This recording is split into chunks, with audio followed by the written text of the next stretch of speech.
President-elect Donald Trump's inauguration is 1 week away. This week, it's the start of Senate confirmation hearings for his cabinet picks. 13 of Trump's nominees will face questions from senators on Capitol Hill, and those hearings start tomorrow. ABC's Perry Russom is in Washington.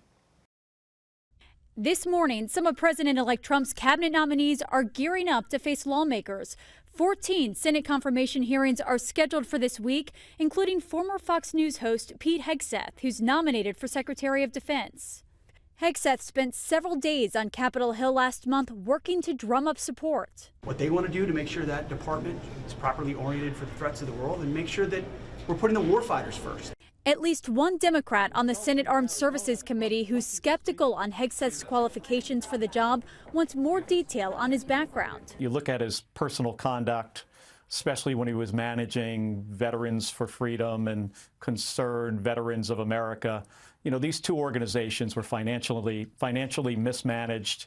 There was reports of being intoxicated on the job and creating an environment, you know, where there was, some issues with, sexual harassment. Republican Senator John Barrasso disagrees with Kelly, saying Hegseth, who denies the allegations against him, is the right man for the job.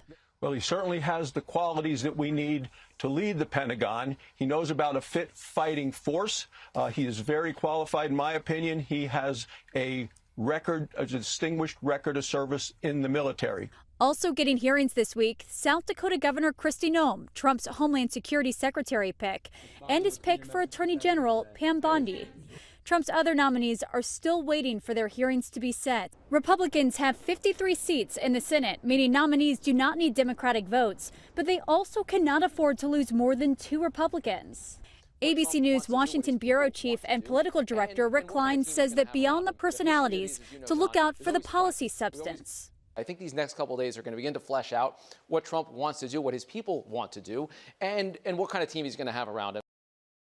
A handful of Republican senators have also told Trump's transition team they are preparing the nominees for tough questions to avoid any significant surprises. Meanwhile, Democrats are hoping to get these nominees on record and hold them accountable on Trump's agenda. Nicole D'Antonio, ABC News, Washington.